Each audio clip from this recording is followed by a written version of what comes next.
All right, so welcome back to Computer Science E1. Tonight is all about multimedia, which is the use of videos and graphics and sounds and such. And so by the end of tonight, you should have a much better sense technically and even as a consumer as to what all these various acronyms are, what all these various file formats are, and what you can do with each of them. But before we do that, we thought we would relate a little tale from our recent real lives. Dan and I have this mutually beneficial or mutually expensive habit of whatever one of us has, the other must have. And so literally this past week, both of us bought what's called an SSD, a solid state drive. We talked about these, recall, a couple of weeks ago.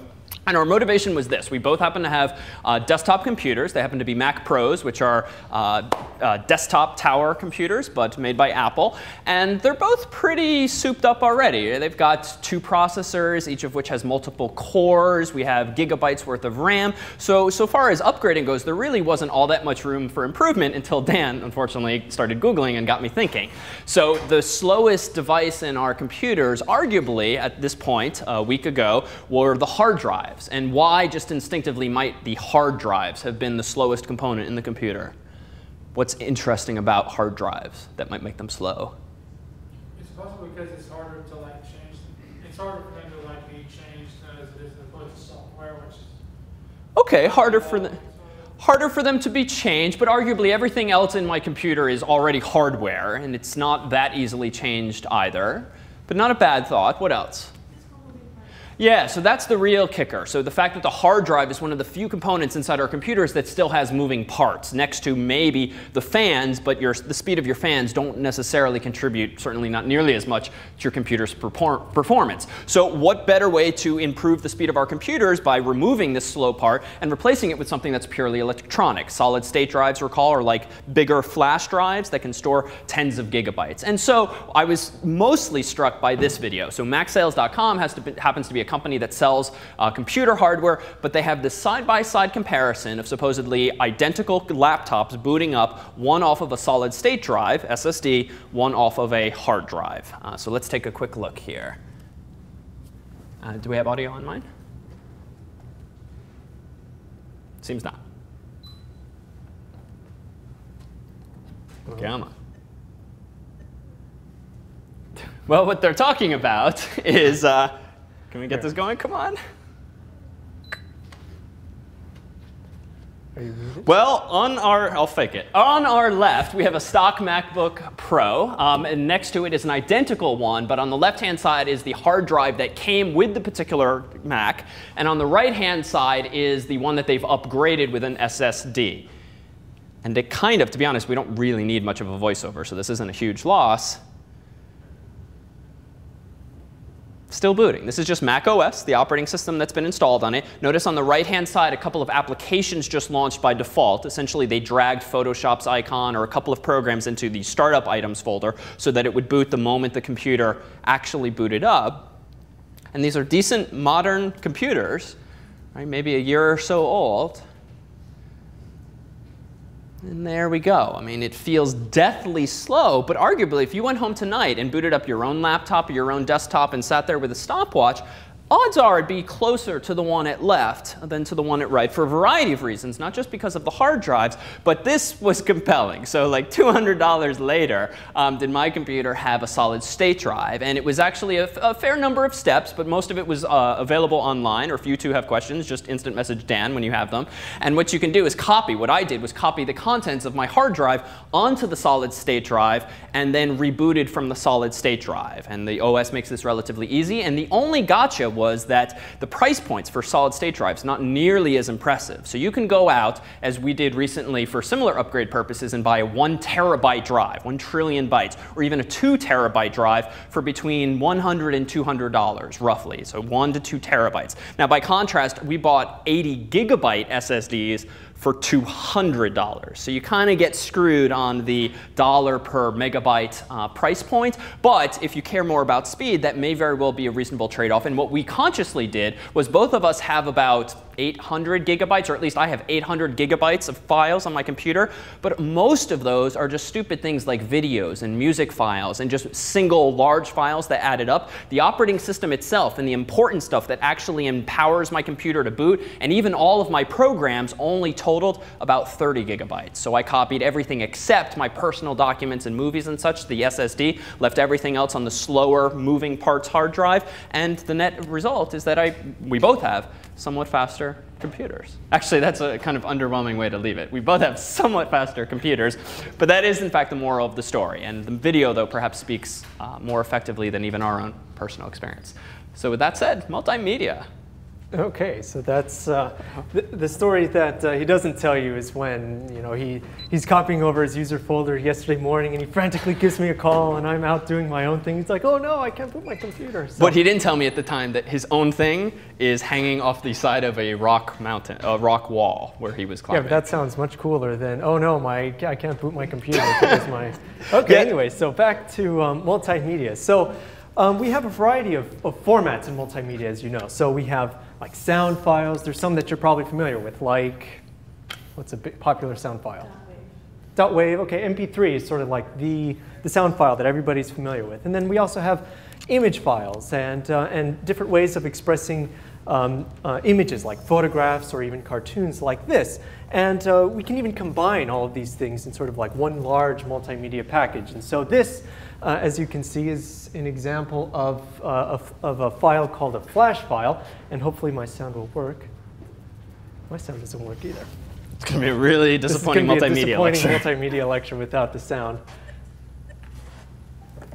OK, and so what's awesome about this particular flash file is that when I click on one of these horses, they actually start to sing, as you will shortly see. No, maybe not. Now it's not our fault. No, this is definitely not our fault. OK, so this is harder to voice over, but this guy, he goes.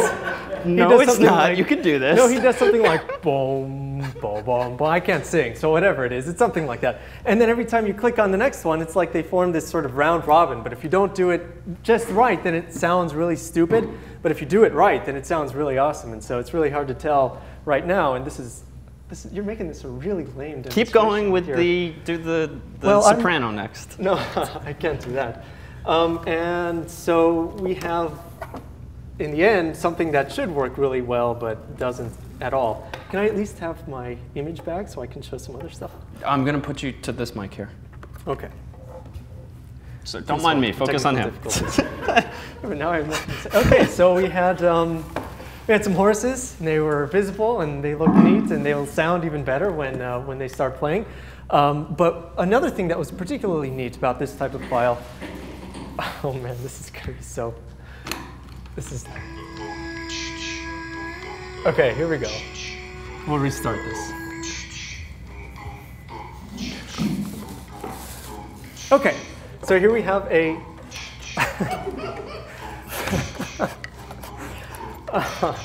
This is total crap, isn't it? OK. OK. Now, everybody can see and hear this, I hope? OK, good.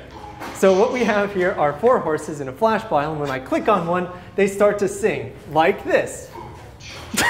OK, and I can add more horses just by clicking on them. OK, so let's see. OK, so now we can get this sort of nice thing going with all of these horses.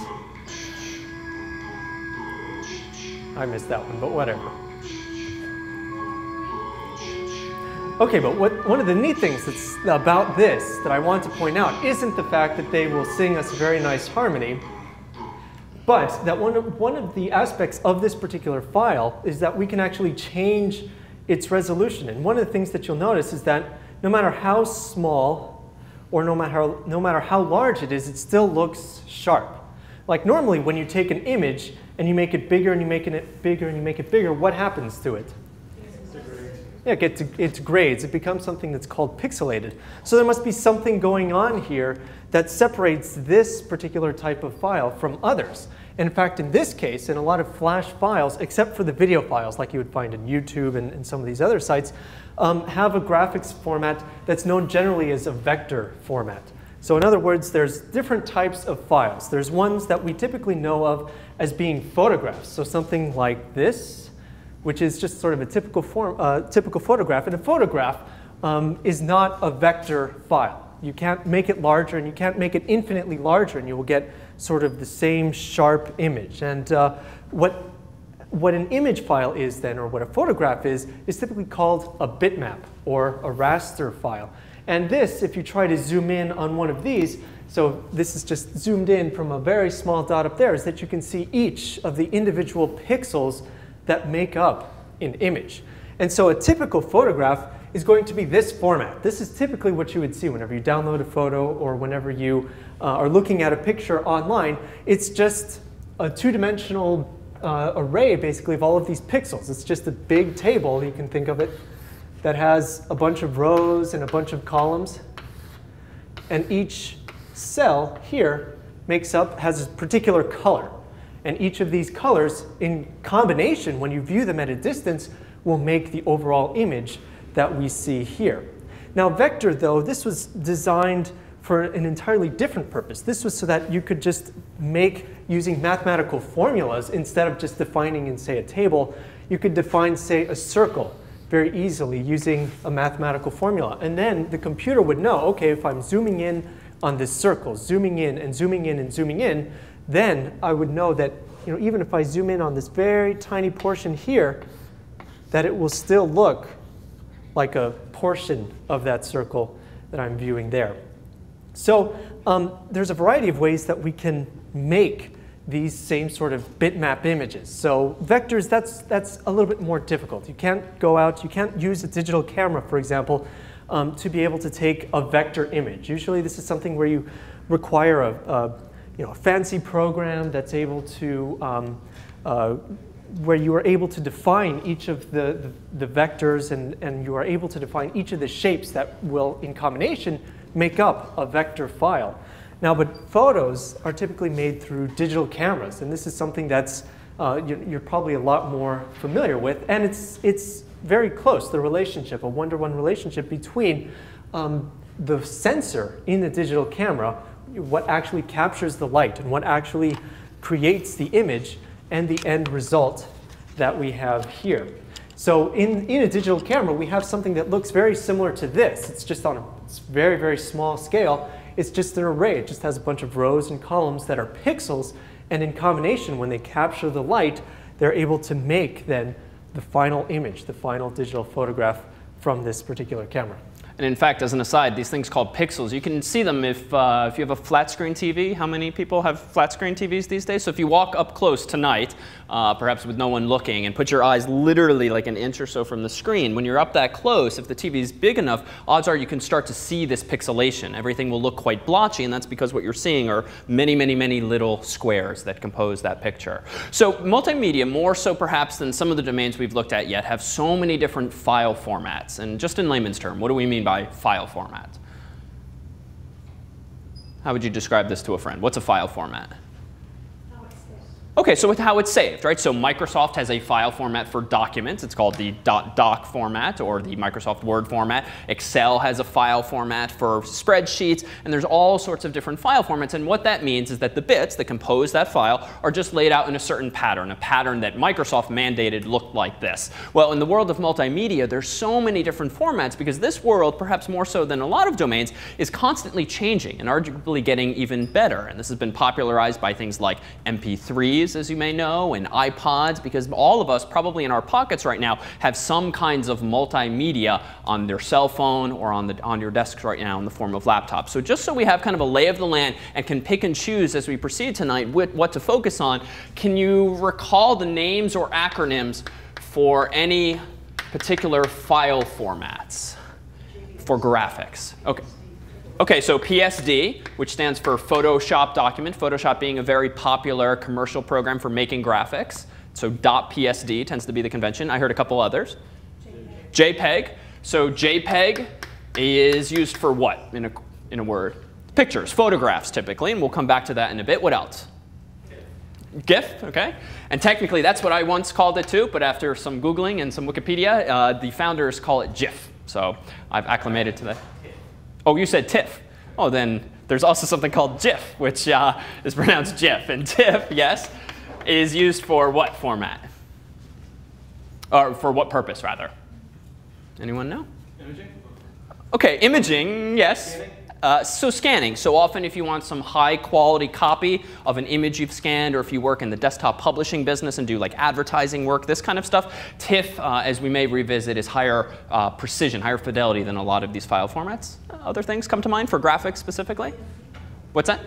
BMP, yeah. So BMP, any of you who have a PC, at least a few years ago with Windows 95, 98, and XP, might have booted up your computer for the first time and seen those rolling hills and the beautiful blue sky. Well, that was just a graphic in BMP format. And this word actually perfectly describes what Dan alluded to there pictorially. A bitmap is just a map, something that goes left to right, top to bottom of something, in this case pixels, little dots. So in fact, if you look up real close to that computer screen, you might very well be able to see those bits or those pixels as well. All right, so besides graphical file formats, what about video file formats, which are increasingly common these days thanks to YouTube and the like?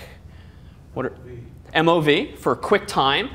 So MOV happens to be the file extension, but this is otherwise known as QuickTime, something from Apple. If you download movie previews from Apple, trailers, these kinds of things, they're very often, but not always in QuickTime format. What else?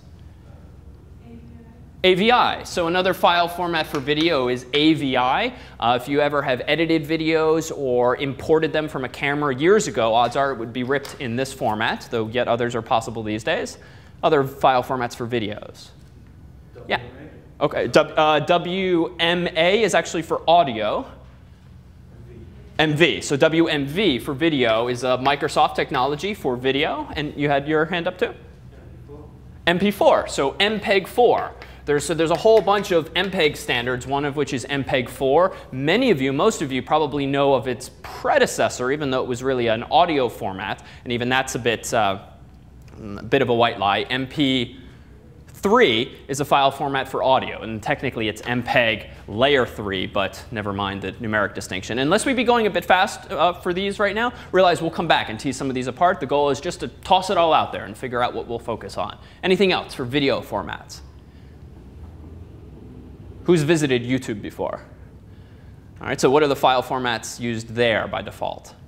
Yeah, so Flash is a technology that Dan just showed us in the form of these horses. And even though they happen to be animation, cartoon-like, Flash can also be used for video content. And if you've actually watched videos at computerscience1.tv and streamed them, so to speak, where you're not downloading a whole movie file and waiting 20 minutes for it to download, but you start watching after just a few seconds, you're streaming a file format in what's called Flash. All right, and just to round out the discussion before we turn things back over to Dan, what about audio? Well, we already mentioned MP3.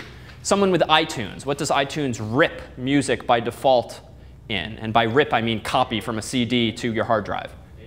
AAC. So it's a newer, purportedly higher quality encoding format, but we'll come back to what we mean by higher quality in the context of these things. Other formats, WMA is one from Microsoft. Others? Yep, WAV file. So WAV files are kind of fun and retro. It's what audio files were generally encoded as very early on.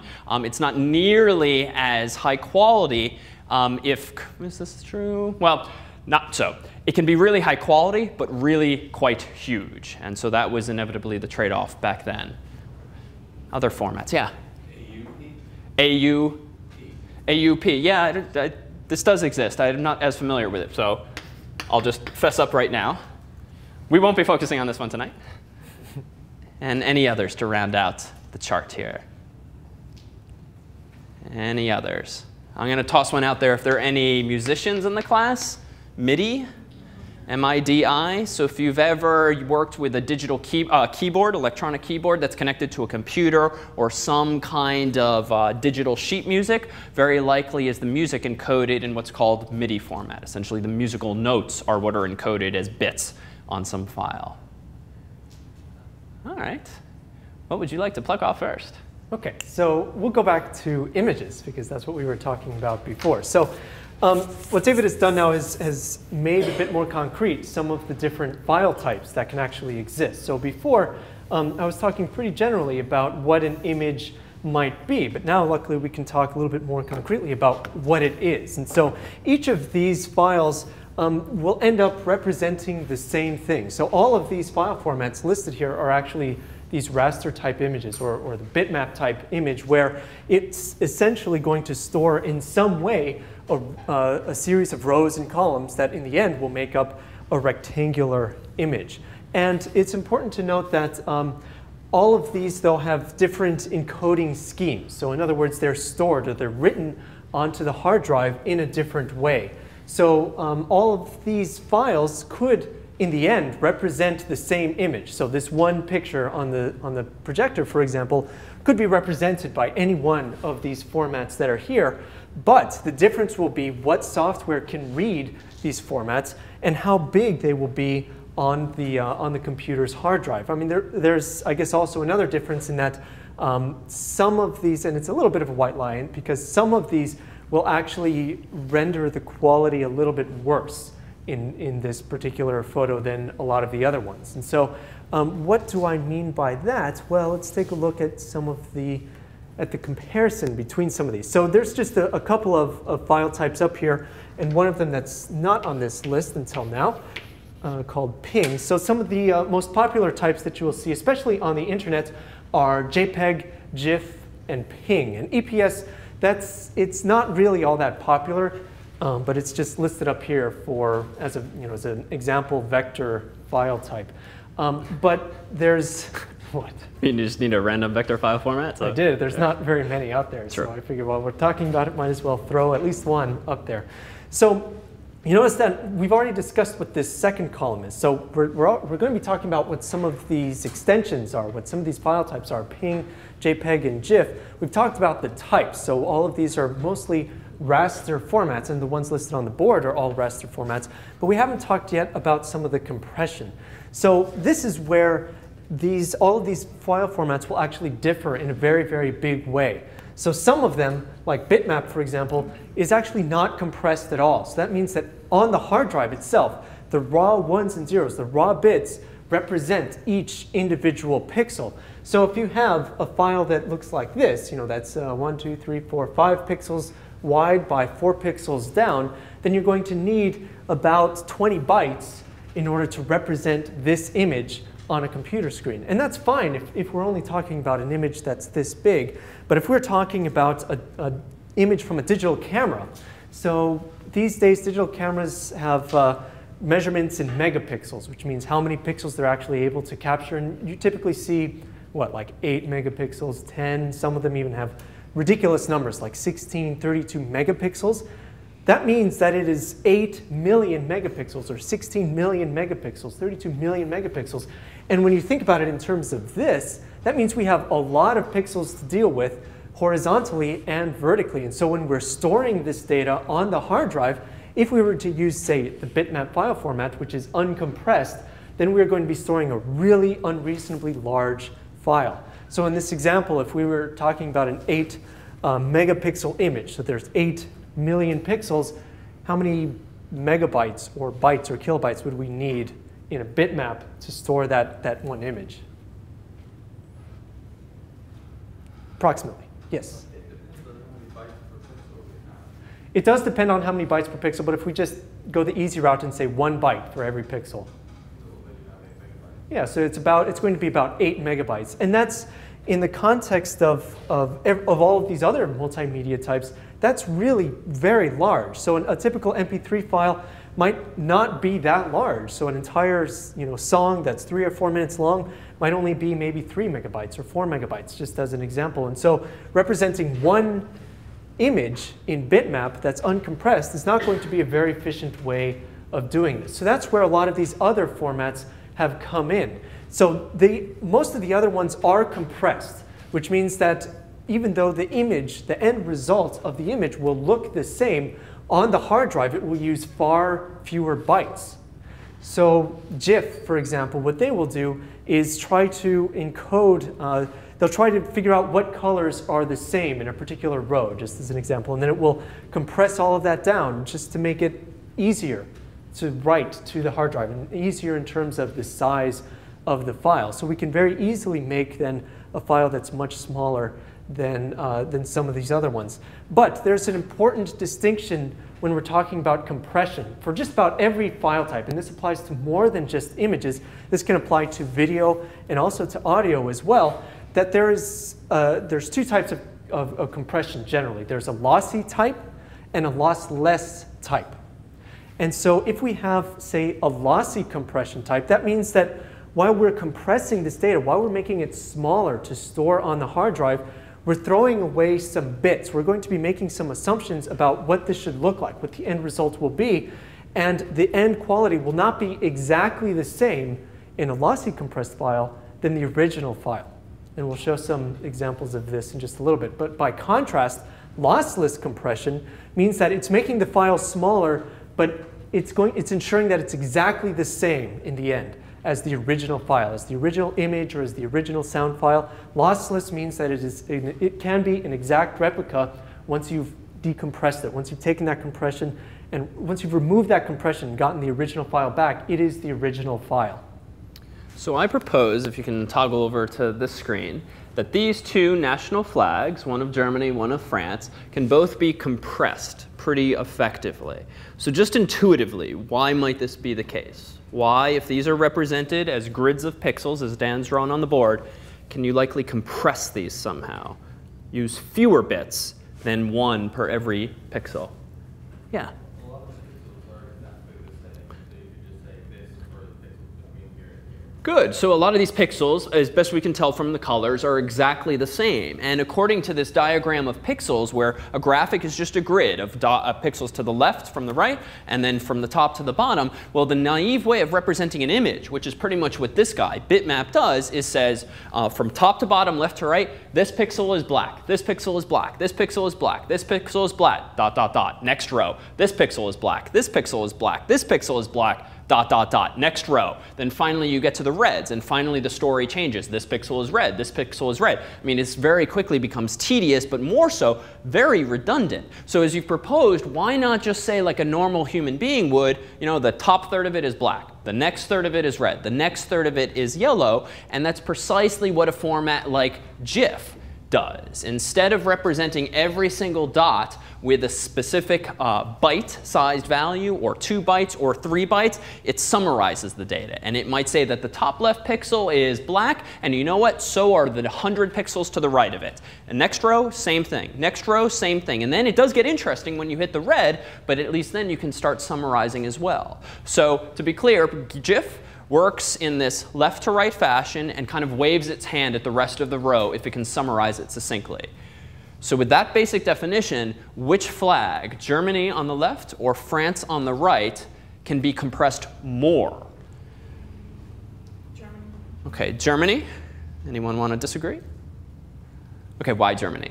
Because if you're going across, then it's because it's the dot, dot, dot. You can't do dot, dot, dot for the blue because it changes into Good. red at white halfway through. Good, exactly. So with the French flag here, you can still wave your hand at a bunch of the pixels, but only a third as many per row. I can start my story with first pixels blue, then blue, then blue, then blue, and I can say, so are the next 10. But then I have to catch myself and be like, oh, wait, here comes a white one, and then another 10 white. Oh, wait, here comes a red one, and another 10 red. I've just tripled the number of sentences I need to utter to describe that particular row. And sure enough, I went ahead and downloaded these flags as GIFs and took a look at them in my desktop here. And notice in my GIF folder here, the DE is the Germany, and the FR is France. So to the right-hand side here, which one's smaller? Indeed, the Germany flag is smaller because we can use fewer bits to represent it. So to be clear, that's all that compression is about. It's about representing generally the exact same information, but more succinctly, using fewer bits to express the same information. And so based on Dan's quick definition a moment ago, is the technology that GIF uses to compress graphics in this way what we would call lossy, information is lost, or lossless. There's no fundamental loss of information. So lossless. You're not sacrificing quality. This image is not getting blurry just because I'm waving my hand at the color of the pixels in the rest of the row, because by the summary I've given, I can still recover 100% of the original information. I'm just expressing it more succinctly. So this is in contrast to another image file type that's extremely popular online. The JPEG file type is actually a lossy compression technique. And so this gives us a fringe benefit of being able to compress an image to a much smaller degree, or rather to compress it to a much greater degree, to the end result having a smaller file type or a smaller file than we would through a lossless image. And this comes through just the nature of an image versus, say, a flag. So the difference, or besides the contents, what's sort of the fundamental difference between this image that's up here versus the flags that we saw before? It's about more variety. Yeah, it's much more complex. There's a lot more variety in color, in pixels, in everything. It's just a much more complicated image. And so when we're talking about photographs, it's unreasonable to be able to apply this same GIF compression to a photograph, because it's just not going to compress as well. Adjacent pixels on a JPEG image aren't likely to be exactly the same. To make it more general, adjacent pixels on an image from a digital camera are not likely to be very much the same. And this is true even if you're taking a picture of, say, the blue sky. There's going to be some variation even along a row or even along the entire picture of that blue color within a blue sky. So using and applying this GIF compression just is not going to work very well. So JPEG then is around to help us compress photographs in a much smaller fashion, but the downside is that it will be a lossy compression. And in fact, depending on the quality that you actually use in a JPEG file, you'll get different amounts of artifacts, as it's called. And in this case, so right now, I took this one original image and saved it twice. So first I saved it as a JPEG file with the maximum quality. If you've ever saved a JPEG file and you're presented with an option to choose the quality from a minimum or 0 all the way to a maximum or 100, it's this that it's actually telling, it's this that it's actually referring to. It's how much you're willing to sacrifice in terms of the quality in order to get a very small file. So on the left, we have a JPEG file that's representing as the best quality that it possibly can. So we get a very sharp, pretty good image. But on the right, we can see what happens if we use some of the highest compression available through JPEG, or the lowest quality that's available. We've thrown out a lot of the detail, and one of the things that you'll notice is that it seems to be divided into blocks. So you might notice that there's blocks of about 8 or so pixels by 8 pixels that in the end make up the image. And so it's more difficult for us to describe the compression behind JPEG because it's much more mathematically complicated. In fact, frankly, it's just, I don't even know, I couldn't explain it all to begin with. But we can already see something of what's going on. It's making assumptions about an image file in entire blocks of pixels. And so if we decrease the quality in an image, we will actually lose quite a bit of quality in the resulting file. So a compression file type, or rather a lossy compression file type, is good in that we can then have a very reduced file size in the end result, but it's bad if you are not sure what you're doing and you will get some quality issues like you see here on the right. And this is actually a very important distinction that we have to mention with regards to digital photographs. If you take a digital photograph, and most likely your digital camera is going to support JPEG, just because that's sort of the best all-around file type to choose for digital photos. Now let's say you download those JPEGs off of your camera and onto your computer, and you use some photo editor to actually manipulate them, maybe Photoshop or iPhoto or Picasso, just any one of these that can take a digital photo and manipulate it in some way. I'm going to recommend that you actually do not save that file as the same file name. In other words, the files that you download off of your digital camera, because it is a lossy compressed file type, if you open that image and then you modify it in some way, maybe you add some text or maybe you adjust the color a little bit or something like that, and then you save it over the original JPEG file, then it's going to recompress that data, and eventually you will degrade the quality of that image. And in fact, online there's a video I'll try to look for it in just a few minutes, but there's actually a video where somebody does this exact thing. He takes an original image and he saves it as JPEG over and over and over and over and over and over and over again. And it shows you in this sort of time-lapse video the degradation of this file over time, just as you save this image over and over and over again. So the way to combat this is, as soon as you download your JPEG images off of your camera, just save a copy of them somewhere as the original JPEGs. Because once you resave that file in a JPEG file format, that new file is not going to have as much quality as the original. So to retain the best quality that you can, keep your originals. And then you can do whatever edits you want to copies of those originals. So there's one other way of compressing files, image files, arguably. How else can you decrease the number of pixels used to represent the photograph you've taken? Just think very pragmatically here. So, OK, crop it. So literally lose the person standing next to you. All right, so crop out other information. Or maybe not cropping, because maybe I do actually want to keep everyone in the photo. What else can I do? So resize it, right? And many of you probably do this either manually or somehow automatically on your own computers when you email photographs to people. You somehow shrink the photographs. So information then, is it being lost or just losslessly compressed? If you're taking an image and then shrinking it. So losslessly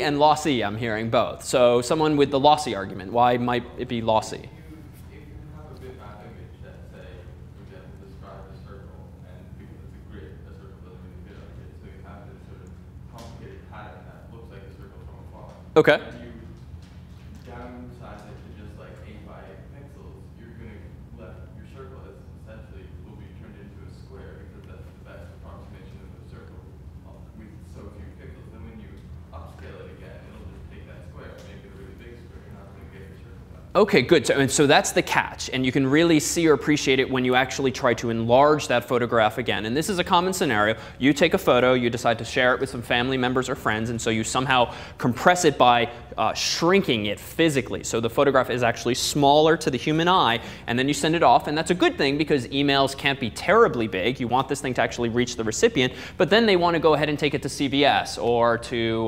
KodakGallery.com, or they want to actually make a print of it. Well, to make a print, they might want to take what looks on their screen to be this big and actually make it a 4 by 6 or an 8 by 10 or maybe even something larger. So even though you've made it smaller and it looks OK perhaps to the human eye, you then have to take that same image and effectively stretch things out horizontally and vertically. And as soon as that happens, you start to run into this reality that everything is still a grid. So to make an extreme example of this, suppose that your photograph is terribly small to begin with. It's only 4 pixels total, 2 on the top row, 2 on the bottom row. Who knows what this is? It's not going to be a photograph, certainly. This is really just a small dot. But how would you go about shrinking an image like this that's just 4 pixels?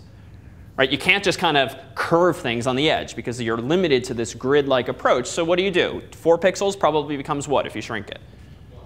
1, right? You really have no option. You wouldn't do something like this because then it's not a rectangle. And again, images are represented on disk as rectangles. So the only thing you can really do in this extreme case is pick one of the corners and then retain only that pixel. So suppose for argument's sake that this is red, this is white, this is blue, this is green. Well, if you want to shrink this down, we can take maybe 2 approaches now. We can either arbitrarily say, you know what, this resulting shrunken photograph is just going to be what color? Maybe red, or maybe arguably brown. Let's just mix all the colors together, because that's a decent approximation of what we're looking at. So whatever the case may be, it now goes down to just red, or we'll say brown. But now you want to click and drag and zoom in on this photo. You want to print it as an 8 by 10. What can you now do? Well, you can stretch this thing out so that it's 4 pixels again, but I apparently have no recollection now of what precise color was here, what was here, and what was here. Either I just don't know, and all I know is red, so my resulting enlarged image is now entirely red, which was not my original picture. Or if I've simply kind of blended everything together as an approximation, now I have not 4 red pixels, but 4 brown pixels. And though this is an extreme case, this does testify to the reality that when you compress a photo by shrinking it, by decreasing its resolution, the number of pixels horizontally by the number of pixels vertically, you do have to throw away information, at least if you're using the JPEG format and aren't just throwing away information that's redundant. In this case, we're clearly not throwing away information that's redundant because there were 4 unique colors there. So how do you mitigate this? And this has happened to me, right? I've had to answer questions from people where they've been emailed some photographs from a wedding someone went to. And for pragmatic sake, they had to shrink these photographs so that they'd fit in the email, send them off to family and friends. Then they want to go to press with them. So if you try printing a photograph that's been shrunk for the sake of transport via email, what's it going to look like when you print it out at CVS or wherever?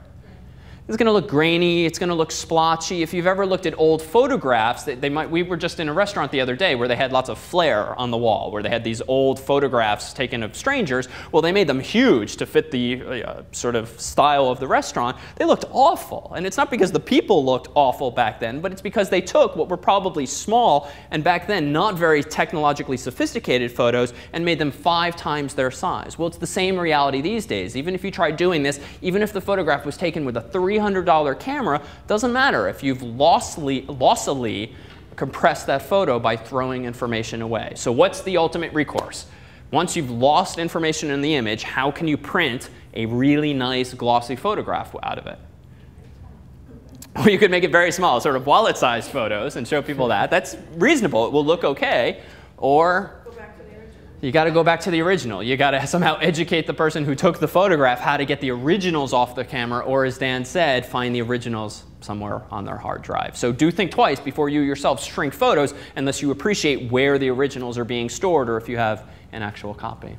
Though it can actually be very, very useful to shrink a photo. For example, you just want to send a copy of it to some friends via email, for example. Usually it's unreasonable to send an 8 megapixel image in an email because that's many megabytes within an email that you're then sending this one person just for an image that you think would be useful to represent in a much smaller example, just as a much smaller thumbnail. And when you're resizing images, it's also important to realize an additional term that we should mention, and that is the aspect ratio of an image. And the aspect ratio is just the ratio of the width to the height. So that means for this example, this has an aspect ratio of 5, because it's 5 across, to 4, because it's 4 rows down. And so if we're going to resize this image, we want to preserve this aspect ratio. So if we want to decrease the number of pixels in width, let's say, we also want to decrease the number of pixels in height as well by a proportionate amount. Otherwise, what might happen?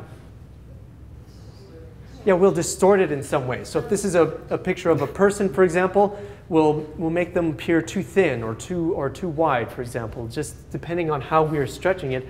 So when you were given the option to resize, it's important to maintain the aspect ratio. And usually there's different terms for this. Sometimes they say maintain proportions or preserve aspect ratio or something like that. But so long as you keep that option checked, when you resize your image, which can be useful for a variety of reasons, then you will be able to make sure that you don't squash or squish or do anything to them, to the people or to the contents of your picture that you don't want to. So I actually happened to find that one video that I was talking about before. So just to remind you what was going on, we had an image, and if we save that same image as a JPEG file over and over and over and over and over again, we will actually decrease the quality of it because JPEG is a lossily compressed format. So every time we save it, we're losing just a little bit of quality. And you will notice that this actually, it takes a while for this to happen. In this case, it took 600 saves in this particular file. But if you want to preserve every last piece of data that you can, then you want to make sure that you prevent this from happening by maintaining a copy of it. So we can already see that the image is degrading. It's becoming pixelated. The colors are becoming off a little bit. This is just through the nature of JPEG. And to go back to what David was talking about before, if we had saved over this original file, and we'd saved over it, and we'd saved over it, and we'd saved over it, there's no way we can go back to the original. We've thrown out that data. That data is now gone forever, and we have this really horrible looking image from something that actually used to look pretty decent at the onset. And why might you eventually hit a plateau? So with the extreme there, when the cursor was all the way to the right, at some point you can't just conceptually whittle an arbitrary graphic down smaller and smaller and smaller and smaller while still maintaining its size and get it down to just 1 bit. Right? Because that would be crazy talk. If you could take any image, compress it to just 1 bit, because then how would you know what bits it decompresses to in the other direction? So this image here, what strikes you about it? Why might it be increasingly hard to actually squeeze more and more bits of savings out of this image? Maybe recall a sophisticated word from science back in the day, like entropy. Maybe that's a key word. Or what else? Well, OK, let's take a step back. Can we go to the ugly one? Describe this in a word. Don't say entropy. Abstract, OK, that works. What else?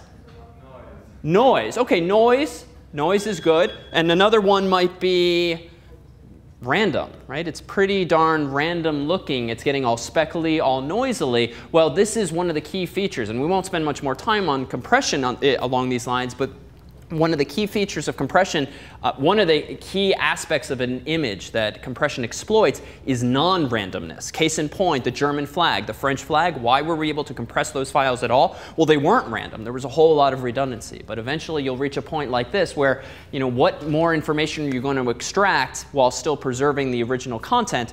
Well, not very much at all. And entropy just refers to crazy noisiness, much like this here.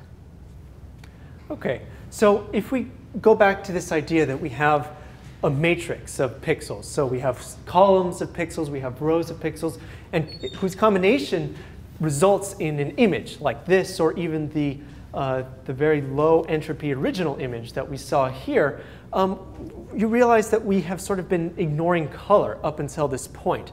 So each pixel represents a specific color. And so it would be a little bit misleading if you were to take a magnifying glass or your face and just go really close to a monitor or a TV so you can see what a pixel would look like. And for those of you that have already done this, what does a pixel look like? So I'm looking at a block, it's a pixel. What do I see if I'm looking at it really close? Nobody's done this? I know I'm not the only one. Yeah, so we see some primary colors. So one pixel is actually divided into 3 so-called primary colors. It's not the same primary colors that we would have learned in elementary school, but they are typically red, green, and blue. And so with the combination of these 3 colors, a red, a green, and a blue, they can make any one of the colors that we would see here. All of the blue pixels in the sky, or any of the, let's see, where was that other picture? All of the colors that you see in this particular image is comprised of a combination of red values, of green values, and blue values. And so every pixel then has 3 pieces of information associated with it to give that pixel color. And so the quantity of color that we have here is given by something called a bit depth, or a color depth. And that defines how many bits or how many bytes we're providing to a pixel to define how much blue we have, or how much green we have, or how much red we have. So that means that the higher the bit depth, if we have, say, 1 byte of red, 1 byte of green, 1 byte of blue, then that means that we have a lot of values in each one. Because 1 byte means what in terms of bits? It's 8 bits. And how many? So OK, so let's put this another way. How many values can we represent with 1 byte? 256. That's right. So we can have 256 different values of red, 256 different values of green, 256 different values of blue. Multiply that all together, and you get a really big number. You get something like, what is it, 16 million, or no, 16,700,000 something, something, something. That's how many different colors you can represent with 1 byte for each of these colors. So you would have 1 byte of red, you would have 1 byte of green, you would have 1 byte of blue. So this means that for every single pixel, we're going to have 3 bytes of information. So we have to have a byte dictating how much red there is in that pixel. It could be 0 red. If it's something that's very, very blue, for example, we might have 0 red and 0 green and all blue. But it doesn't matter. We still have all of this data to fill. And so this means this is an additional property of a lot of these graphics formats. Some of these can support a lot of colors, like this. So if we have 8 bits or 1 byte for each of these colors, that's quite a bit of data. We can represent quite a bit of colors. But if instead we only had 8 bits total, let's say that we could only represent all of these 3 colors with 8 bits, and that means that we only have 256 colors to choose from at every pixel, rather than 16,700,000 something or other. So this means that we need a relatively high bit depth or color depth for our image to properly represent a digital photograph as well. And so that is what this color column in this table is representing. So JPEG, for example, allows for 24-bit color. So that means you divide that by 3. That means that each color, the red, the green, and the blue, each have 8 bits worth of color information. Now GIF, on the other hand, doesn't allow for that much color. You can only have 256 different colors in every GIF file. And you can't divide it by 3 and say, OK, it's divided evenly like that. It works in a slightly different way. There's actually like a table that says, OK, this color represents, or this number represents this color, et cetera, et cetera.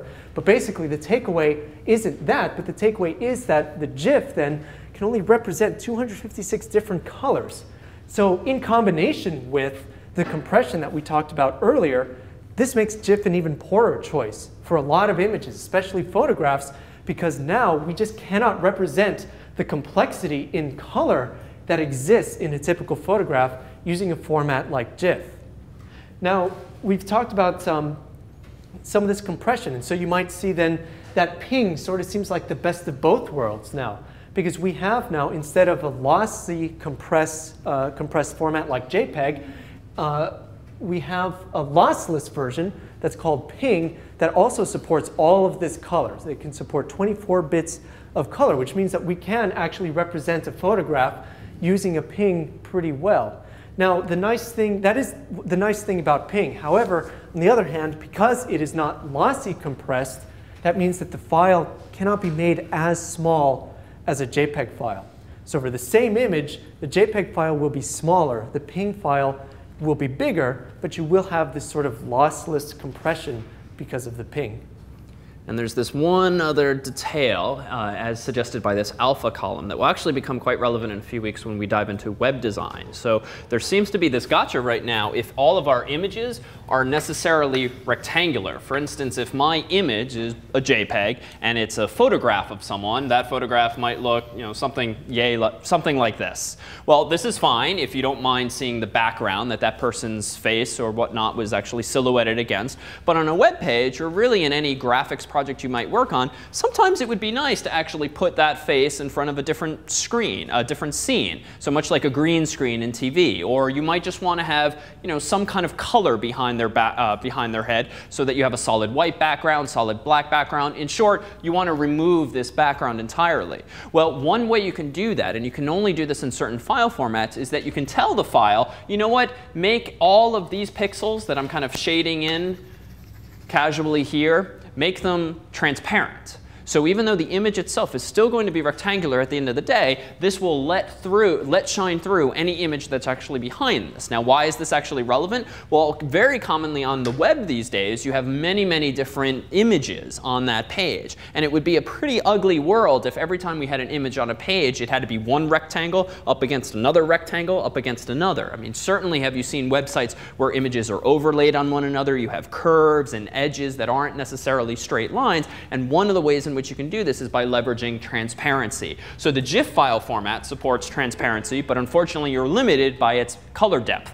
Only 8-bit color, which means you can't really express photographs very well. JPEGs, by contrast, look beautiful, but no transparency support. So one of the compelling features about pings for certain applications is that they too support transparency. And though this is less of an issue now, for a while there was a problem with using them commonly on websites for at least one reason, which is that Internet Explorer, older versions of Internet Explorer, did not properly support transparency. So you would put all this time into making really beautiful pictures for your website that might be any shape at all, but you would then see inevitably a rectangle with some stupid white or black background interfering with the aesthetics. But fortunately, that's becoming less of an issue. But odds are you'll experience this yourself when you start mocking up your own web pages in just a few weeks' time.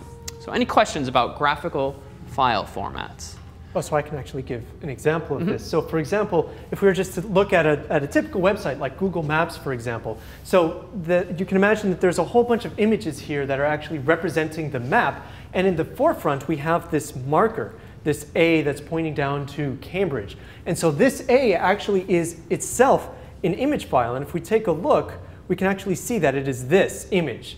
And it typically would have a white background, but because of this alpha transparency, the browser will know, okay, well, I don't want it to be a rectangle. I just want to show the marker itself. And so it can just show this marker overlay without showing a white box around this marker. And even fancier, it's subtle, but if we zoom in just a bit, what do you notice behind the red marker?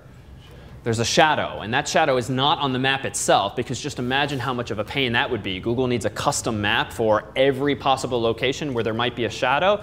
No, in fact, they're just overlaying one image transparently on another, part of which is shaded to be the same shape as that marker.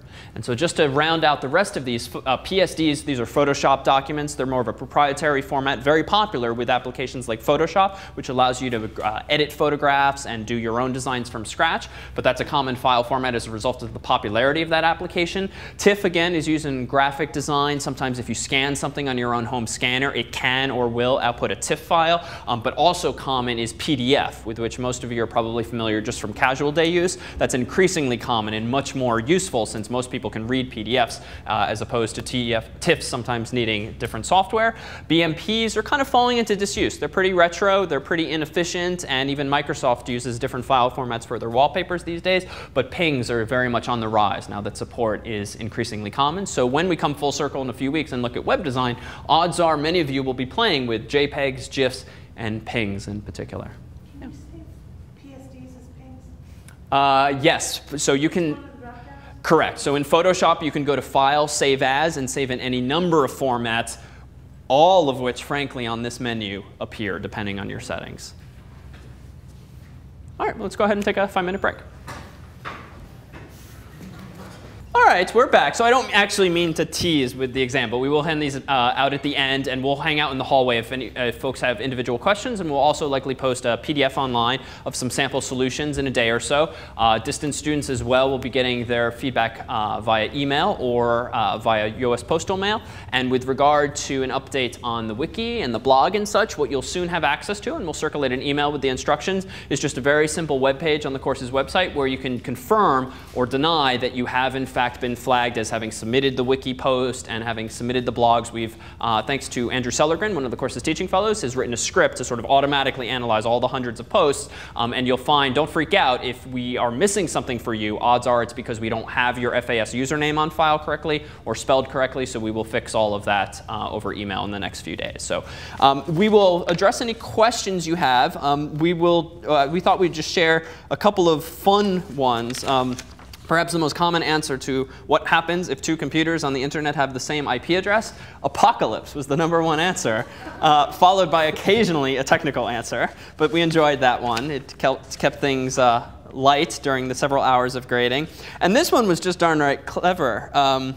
We had this question about Dan sending an email, or sending an email to me. We showed you all of the email headers. And his quick note was to me, hey, my plane doesn't even leave until 6 p.m. my time, 0500 on Thursday yours, not quite out of the water yet, smiley face, Dan.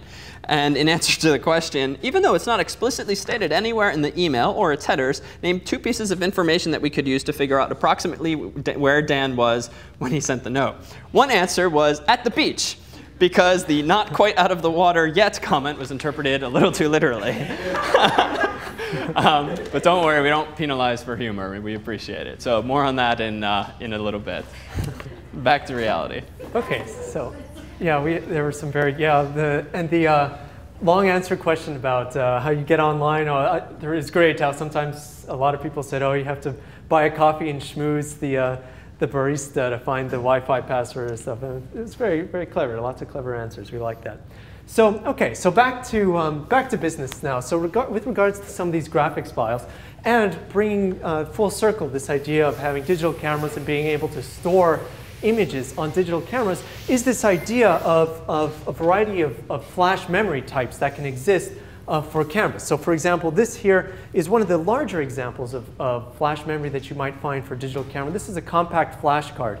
And typically what you would find, usually it's abbreviated as CF. So sometimes if you're looking online and people are referring to their CF card, they're referring to this compact flash card that will exist for digital cameras. But typically what you will find is another type of card called an SD card.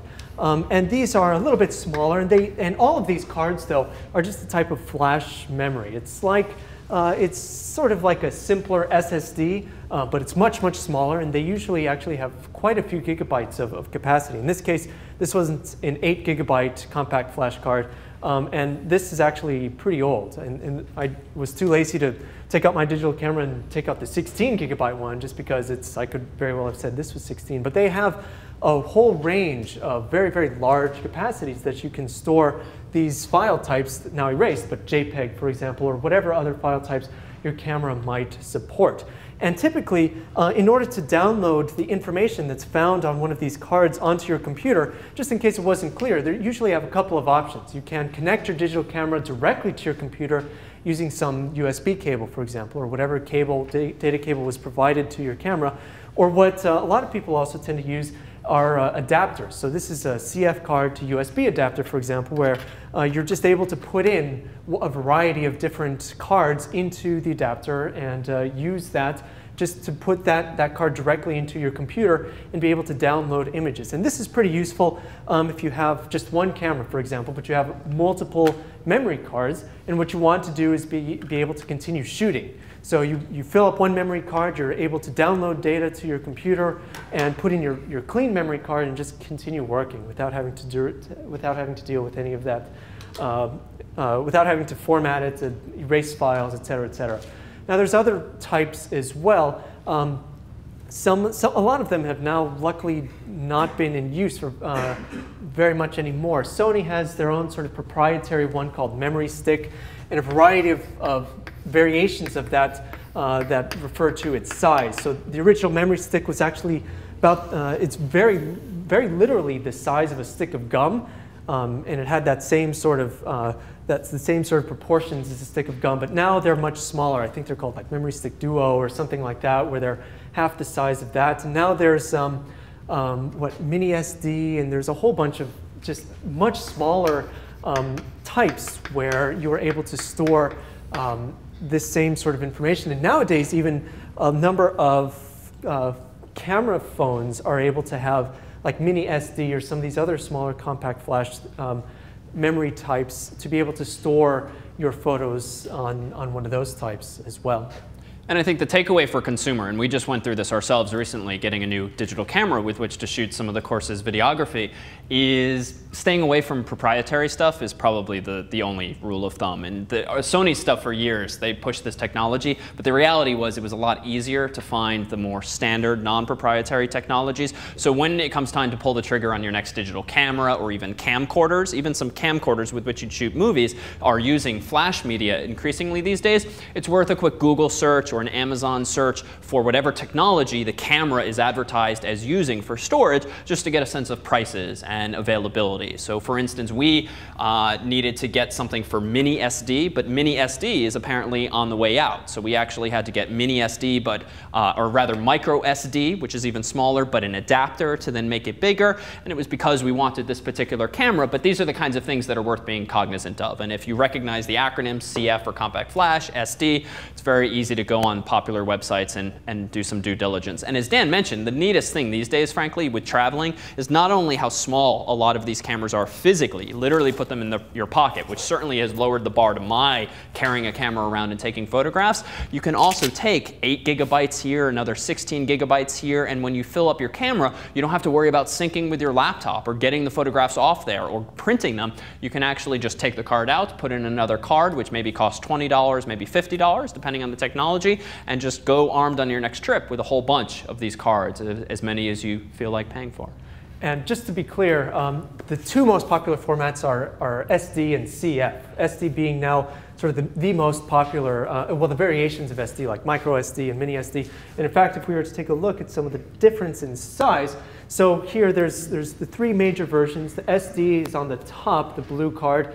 The mini SD is below that, and the micro SD is below that. And just to give you an idea of how big a micro SD, this is on a US dime.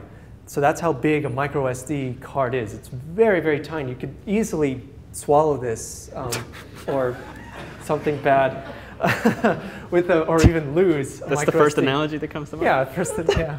I mean, it is a serious problem. It puts a whole new spin on the dog ate my homework, I guess, if you're taking a digital photography class.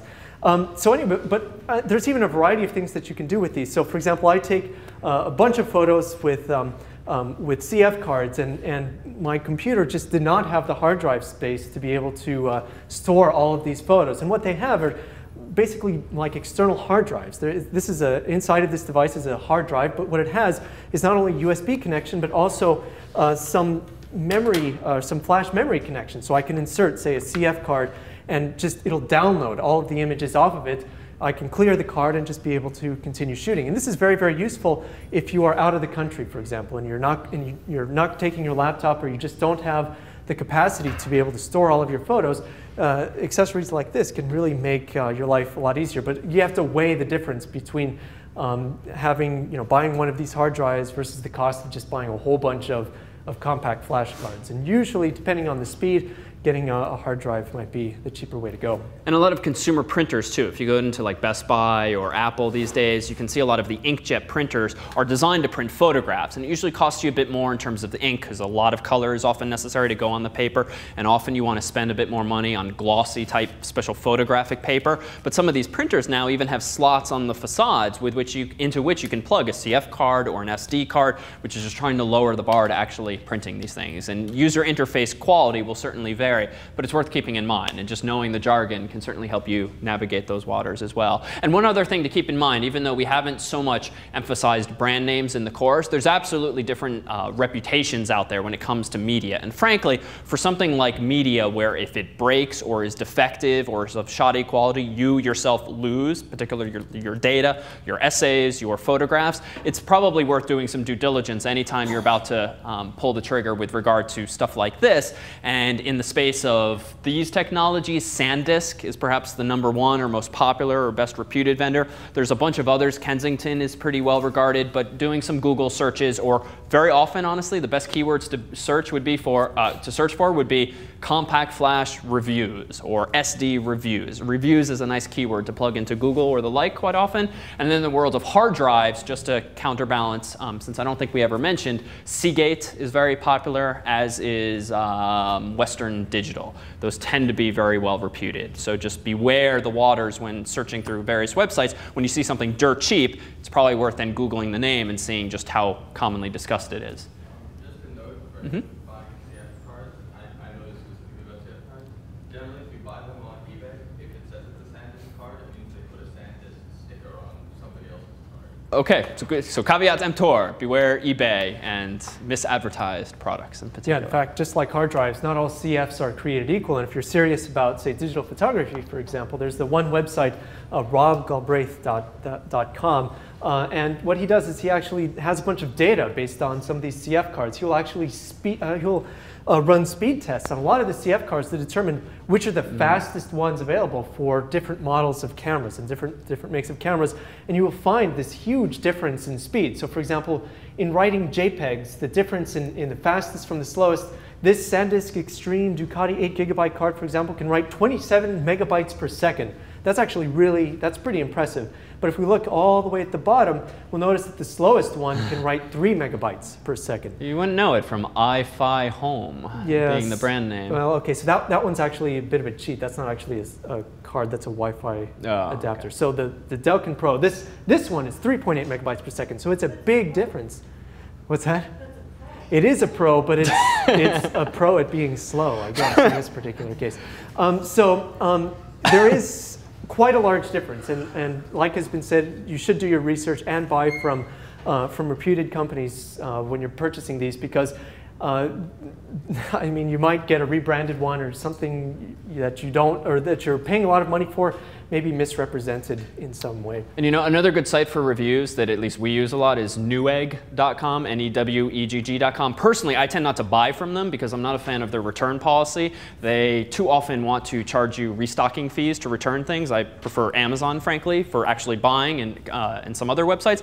But the star rating system Newegg has, as well as Amazon, these are nice because these sites are so popular that they get a lot of reviews typically for products. So even if there's some crazy people out there who complain just because they couldn't figure out how to unplug the thing or open the box, you at least get an aggregate sense of whether or not people like the stuff or hate it. So those two sites are excellent. OK, any questions on this stuff? All right, so let's switch gears a little bit. So we've been talking a lot about images, but something that we should at least mention for a little bit is that gaming is also a very multimedia experience. And we're not going to touch on this for too much, but you might hear some of these terms, and it seems like a good time to address some of them. So for example, wireframes, or some of these 3D or polygons, or what does all of this stuff mean? Well, in order for a game to make or to render a 3D space, so not something that actually is 3D, but just something that looks 3D, like you're looking at a room, for example, in your game. And this is in contrast to, say, the old Mario games, which were very two-dimensional. And what I'm referring to now are these new modern 3D games. How they actually accomplish what they do is through a variety of techniques. So usually they build a variety of polygons, usually triangles, using a collection of wireframes. So for example, to build a face, we might have something that looks like this on the far left, which is just a collection of polygons whose total shape and combination will resemble a face. And so if we then shade, if we provide a color to each of these individual polygons, we can start to see the face taking shape in this second illustration here. Now, through a variety of techniques, they might somehow smooth out, for example, they might add more polygons. They might add more triangles, for example, and by doing a method like that, they can make the face look a little bit more natural, look a little bit more smooth.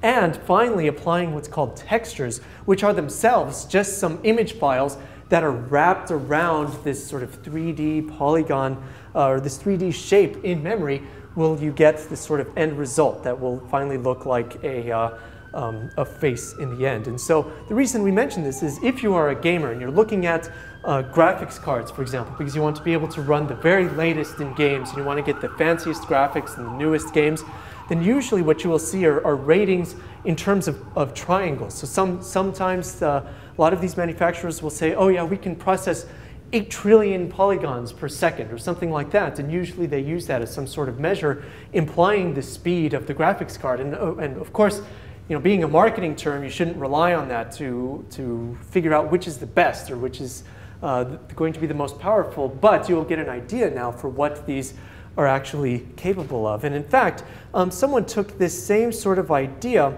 and went to a bit of an extreme by making a car in real life out of a wireframe. So in this case, there was a person somewhere, I think this was in Britain or maybe just in Europe in general, who made a wireframe car.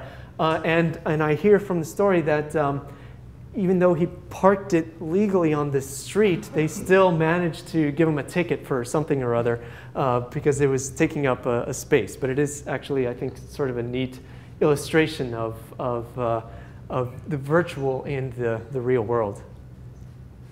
So if you actually ever watch the special features on a DVD for something like Avatar when it comes out, or Lord of the Rings, or anything modern like Up or Toy Story, these kinds of things, odds are you'll see sort of insights into how the stuff was made technologically. And you'll see pictures much like this one.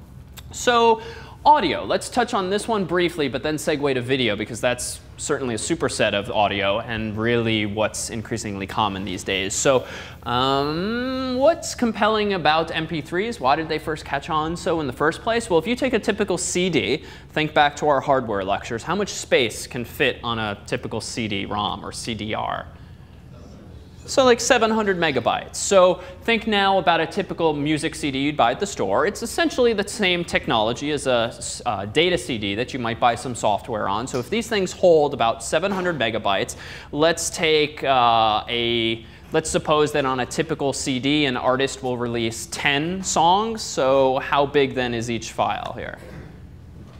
So 70 megabytes. So that suggests, assuming that artists have for 10, 20 years been filling CDs with as high quality audio as possible, each music file is 70 megabytes large. So that's actually pretty big, because even Dan alluded earlier tonight that a typical MP3 these days is maybe 3 megabytes, 4 megabytes, and that's the exact same song. So how do you take something that's 70 megabytes, a song that sounds wonderful, and take it down to an MP3, which is apparently only 3 or 4 megabytes? What could you do to the file to make that happen?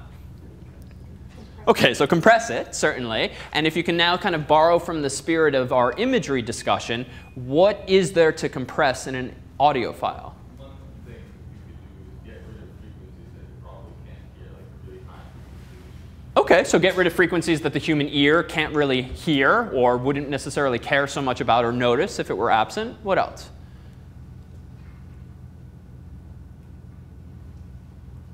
So it's really, so maybe just to keep things at a higher level, it really boils down to the quality. So a nice thing about the target audience being humans, we're not all that sophisticated a listening device. And there's a lot of range of sounds that we can't really hear or can't really distinguish. If you take an audio file and plant him in front of an orchestra and then have him or her listen to that same orchestra on a CD or an MP3 format, odds are there are certainly people among us who can distinguish this. But when the savings are an order of magnitude of bits, 10 times fewer bits to actually represent some song, that's pretty compelling. And those of you who recall when file sharing really took off in a very illegal way years ago, it was because of what piece of software?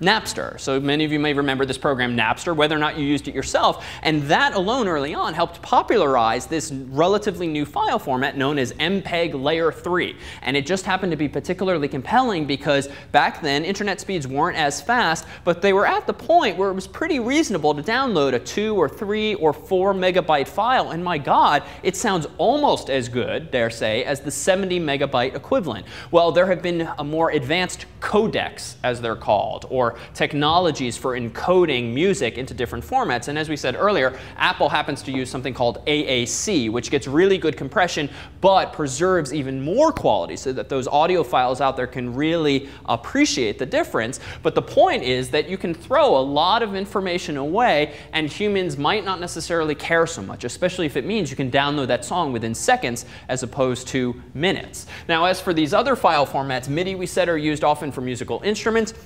WAV files were early on used for all of the beeps and clangs and chimes that you might hear when your computer starts up or when you empty the trash. And WMAs were used for a variety of purposes, sometimes when you just downloaded a song from a site that happened to use Microsoft technology. But these same principles also apply in this world here. So one of the fascinating things about video on the web these days has been the popularization of this technology, Flash. For a while, this was relegated to websites that were very pretty and beautiful and interactive, but largely animated, similar in spirit to the horses Dan showed before, but more sophisticated than that simple cartoon-like imagery.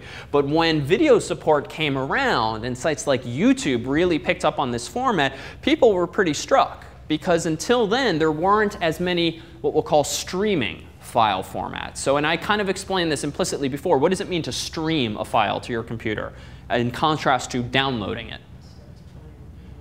Yeah, it starts playing immediately or almost immediately. And how might that be possible? The videos are still just as big.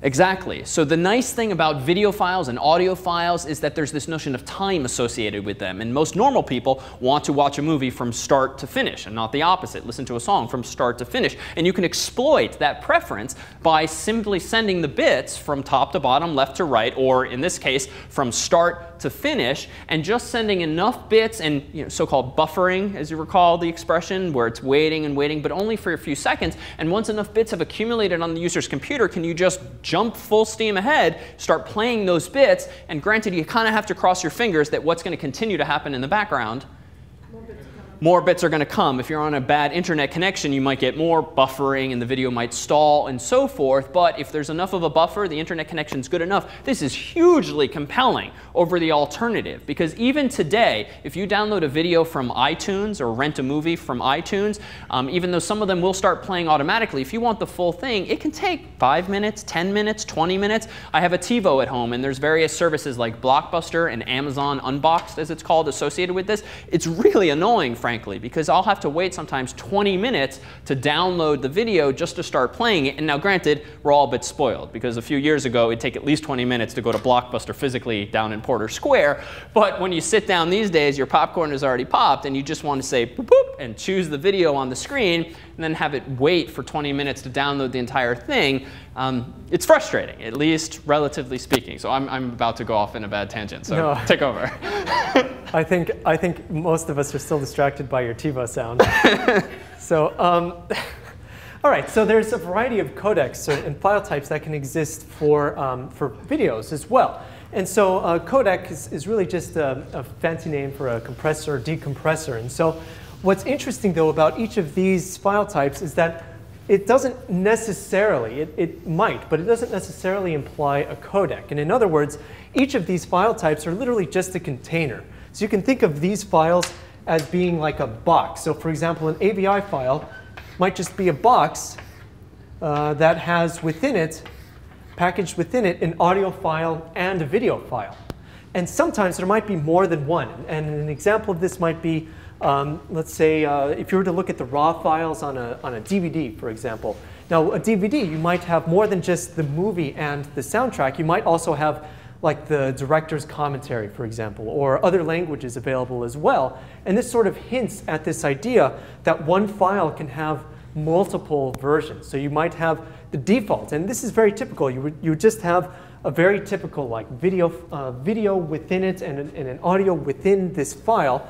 And then you would watch both at the same time. But there is this ability to have multiple versions of it. And this is important to realize because as soon as you start looking at a lot of these formats, you'll realize that there's codecs associated with video that aren't necessarily tied to each of these. So for example, there's something called H.264, which is a codec that's used usually to compress high-definition video. So typically, when you, if you go out and you buy like a new fancy Blu-ray, for example, it's typically encoded in H.264.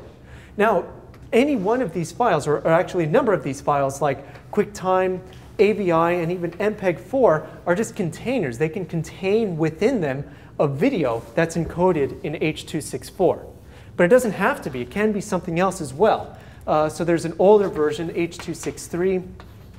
Or, for example, what DVDs are in, MPEG-2, not to be confused with MPEG-3. This MPEG-2 you just have to know it by context. When we're talking about DVDs, MPEG-2 refers to the video rather than the audio file. So it's not the audio, this is the overall video.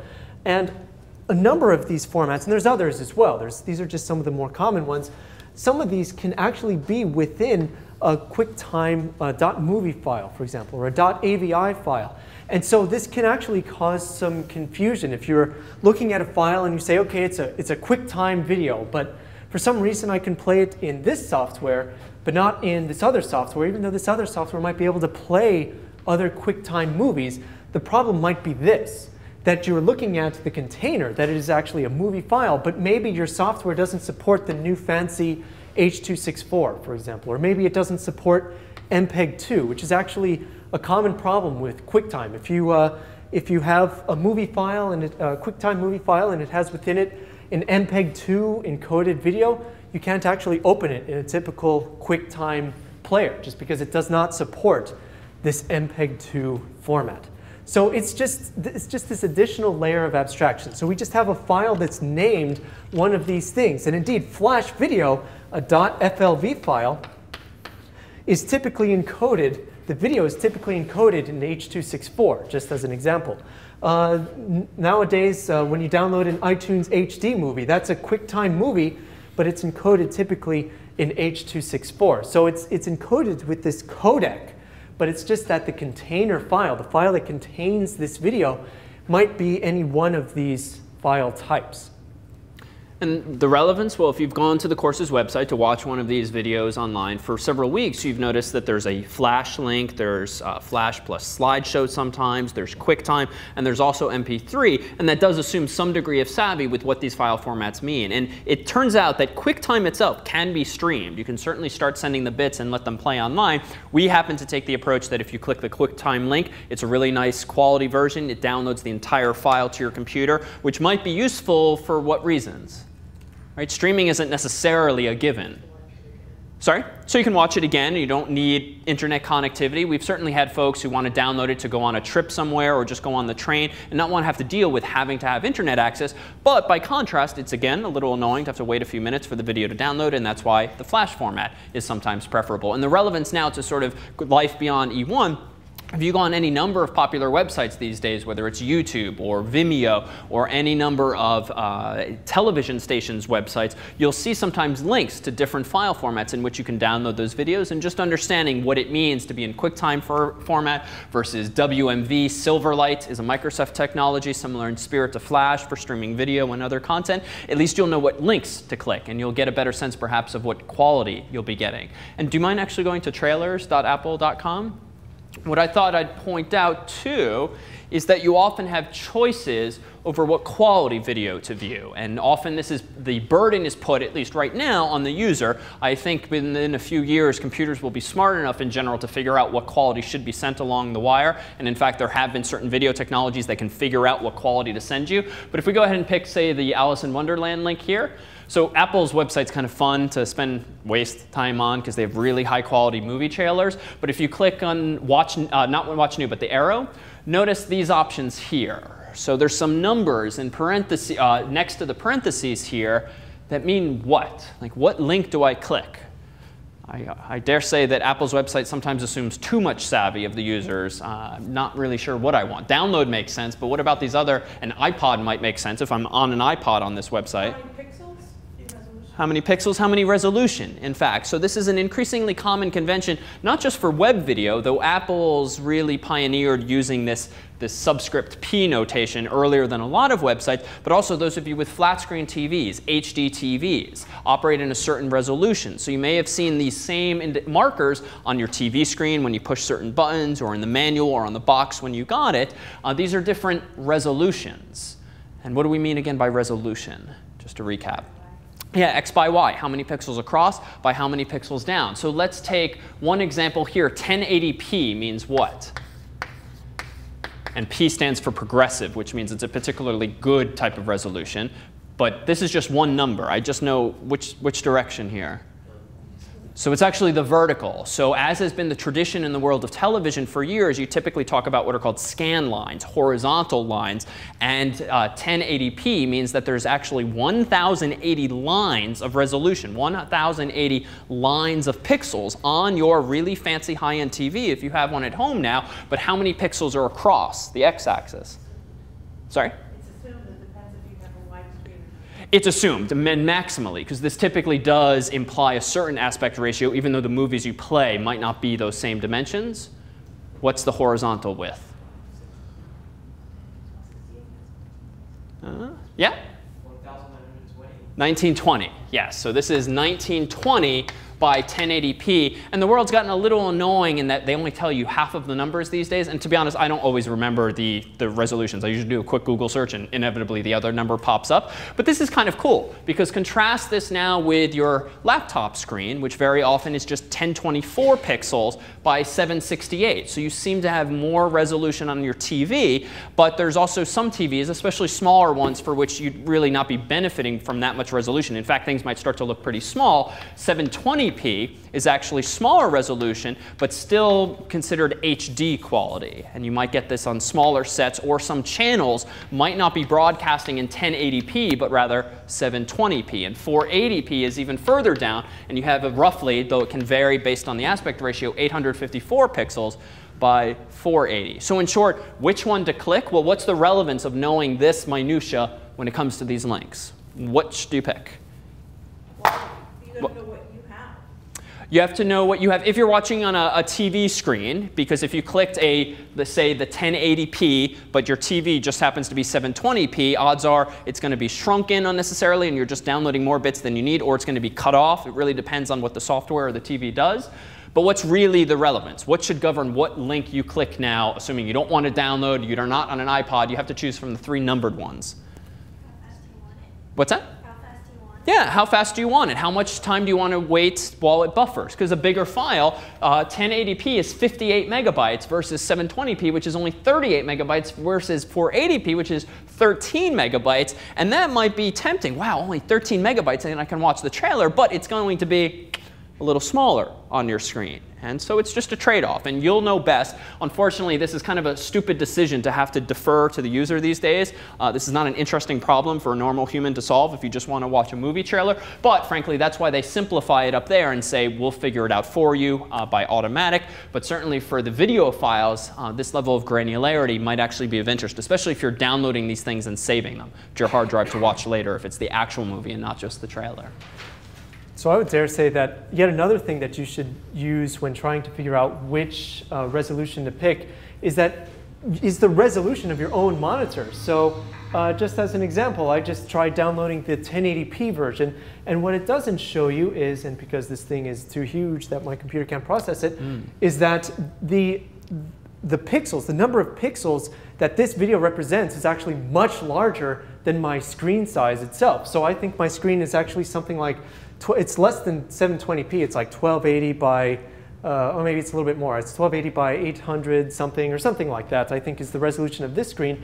And so when I try to actually look at this video full size, let's see, zoom, let's see, view, uh-oh. It's not going to do it in this case. I guess it's shrinking it to size for me automatically. Is that if I were to see it at the full size of this particular video, it would just extend way off the side of the screen. And I'm just needlessly downloading bits because I can't display any larger of a resolution anyway.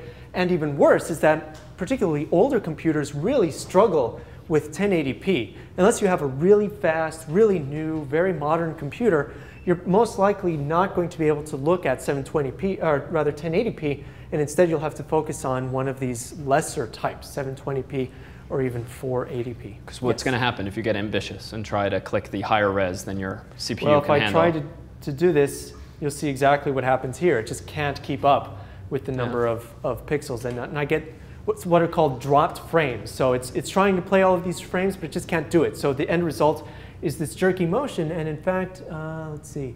I guess this version doesn't, but typically, sometimes what you would see is the frames per second that this particular video is displaying, and in this case, the typical 1080p should be at about 24 frames per second. That's just a typical movie. That's the number of frames that you see every single second, and in this case, this computer can't keep up with it, and the reason might not only be the size, and you can tell that the current size is much smaller than the actual resolution of 1080p. The current size is 1024 by 565 compared to what it actually is, 1920 by 1080. So it's downsizing this quite a bit for me.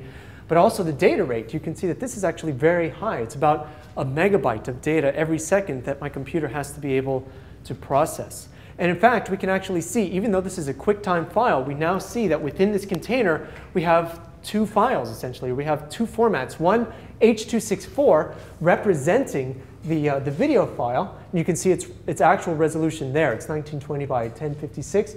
And the sound file is encoded in AAC, 2 channels, which means it's stereo, and then also just the measure of the frequency available here. And in fact, if we take a look at some other examples, so like if we just take a look at, say, what an iPhone is capable of playing, now we can tear apart what a lot of this actually means. So if we take a look at the audio playback, for example, we can see that it supports AAC, which we actually talked about earlier. Protected AAC, that's the proprietary format that Apple has for downloading at least older music files. No longer, I think, do they have the protected AAC format. A variety of MP3 file formats, and WAV, AIFF, just some of these other file formats that we've actually seen mentioned before. And video, now there's a variety of video formats that are available as well, like H.264. So it does support the newest codec. However, the trick with these portable devices is that, again, 1080p, 720p, these are it's a lot of data, it's a lot of pixels, and it's usually not really necessary, particularly on devices that are this large, or rather this small. And you can see it reflected in the technical specifications, like what this can actually play. So yes, even though this can play H.264 video, it can only play up to 1.5 megabits per second. So that's the bit rate for this video, and at a maximum resolution of 640 by 480 pixels. So it's really sort of like a basically 480p that this is capable of playing. And there's a whole bunch of other things. So you can see, so baseline we don't care about right now. AAC, LC, so this implies the sound file just within this particular container. And we can see some of these other formats as well. M4V, MP4, MOV file formats. These are all those containers that we had mentioned just a little while ago in reference to some of these file types. And only because it's so neat and because I think everyone should have one, I thought I would just show one quick demo here. You won't be able to see the screen very well, but I can crank up the audio. This is some TV channel in Boston playing a AAA commercial at the moment. And this TV happens to live in downtown Boston, where I live. And I have Comcast cable.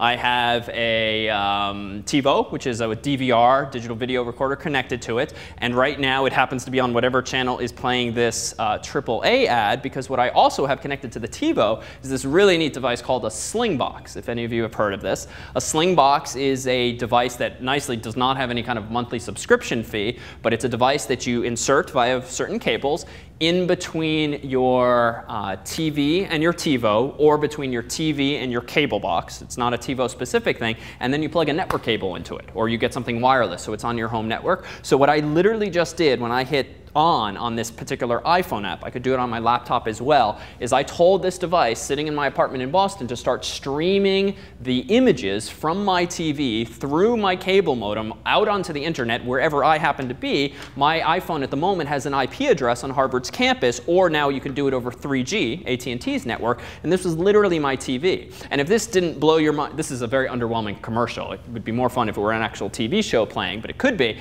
I was 30,000 feet higher once a few weeks ago than I am at the moment on Virgin Atlantic, who has really good Wi-Fi. And I frankly, and I realize this is a geeky admission, thought it was the coolest thing that I was sitting there 30,000 feet in row 23F watching Curb Your Enthusiasm on HBO, playing in my apartment in Boston on my iPhone on a moving airplane. So relevant only insofar as this is relevant to multimedia today. It's really quite cool. And sadly, you can now watch your TV on even the MBTA, since a lot of trains, a lot of the T-stops, even underground, have wireless access for the cell phone network. And so at least at Park Street and Downtown Crossing, certainly when you're above ground, I can actually sit on the subway now watching my TV. I don't even have to pre-download the videos to this. It's all streaming.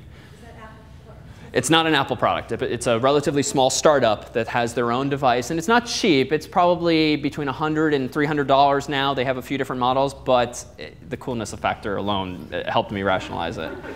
So, and frankly, it's great. This is way too much time to spend on this particular toy. But it's wonderful if you travel a lot, or if you're at work and like to slack off a lot. You can actually play it on your computer screen as well. It's just, if you're watch a little too much TV, it really enables that. And actually, one of the neat things about broadcast TV, particularly HD, is that it's encoded over the air in a very typical format. It is actually encoded in MPEG-2 in an MPEG-2 codec, which means that if you have a very simple adapter like this, for example, this is one company produces this product called an iTV, and you can connect it to your Mac, and you can connect an antenna to that, and you are presented with software that literally lets you watch TV on your Mac. And even better, it records the show on your Mac. And so you can use this, and you can actually watch TV very much in a similar way, but you can have the actual file that made up that TV show on your own computer. So you can watch, for example, Craig Ferguson on your computer from home. So I guess while he's watching Curb Your Enthusiasm, I'm over here watching Craig Ferguson. And it's actually a really neat thing to be able to have this on your computer, because then now that it's on your computer, you can do a variety of things with it. So this software will, for example, re-encode for iPod or iPhone-friendly formats. So you can have it on your own iPod or iPhone while you're out traveling, for example, or you can watch it from afar. You can even share it within rooms, and it's just a really neat sort of technology that now there's this collision between computer video formats and actual broadcast formats that are used to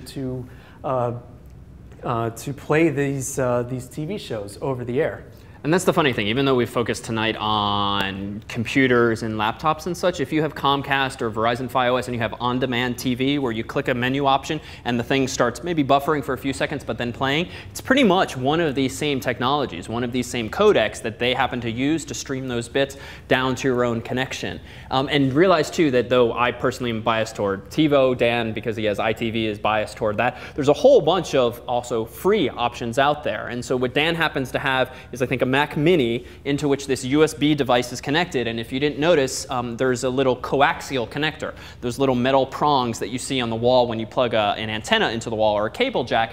That actually allows him to connect it to an antenna or to cable service or FiOS service. And actually, his videos are being stored on his own personal Macintosh running software that came with this device. But there's something called Myth TV. There's a lot of open source projects, which means free software that just people with a lot of free time and a lot of interest in TV put together for just people like us to use and play with. So the irony is that the DVRs that a lot of us may have built into your cable boxes from Comcast or the like, they're really quite bad, to be honest. And if you start to experience what these home media centers are, Windows has its own product for this. And this is really the future, where you'll just go up to a menu on your screen, click a few links, and bam, you'll be watching that show on demand. This notion of TV guides and schedules is probably going to be behind us before long. This really is the ultimate expression of multimedia, when you can have these files on your computer and there'll be programs that will organize them very nicely, make it very pretty for you, and you don't no longer, or at least in the future, hopefully, will we not have to go to a video store, even have to rely on Redbox or Netflix or any one of these video rental services where we can just see a collection of all of the videos that exist and just be able to stream it live off of the internet. Future looks bright. Can I make one other product endorsement? Okay. So the coolest thing, other than all the other cool whatever. things we've gotten over the past couple of years, is if you are a music aficionado and you have increasing volume of music on your computer, whether it's with iTunes or some other product, realize that there exist devices in the form of home routers, small ones. In fact, we have one plugged in to our desk here that Dan and I are using wirelessly to share content here, called an Airport Extreme. This one happens to be made by Apple. And what's really cool is if you have a home router already connected to a cable modem or DSL modem, and so you have internet access at home, you can also get some of these less expensive home routers that just have an Ethernet jack in it and an electrical socket and a blinking light, and that device connects to your existing home wireless network, but there's one other jack on these particular devices, and that's for speakers. So I happen to have a set of speakers in my living room and also in my bedroom, and so I have one of these devices in each. The speakers are plugged into them, and the neatest thing is not only can I sit down at my desktop computer, open up iTunes, and from a little drop-down menu that's actually a hidden feature in iTunes, choose what room or rooms I want to pipe my music to wirelessly. You can, crazy thing, even do it from your iPhone or your mobile phone these days. And it's all wireless, and it's all using the same exact technologies we've been talking about since week 1 in the course. So there's very much this convergence between real life and what was once perhaps more arcane on your desktop and laptop. See you next week.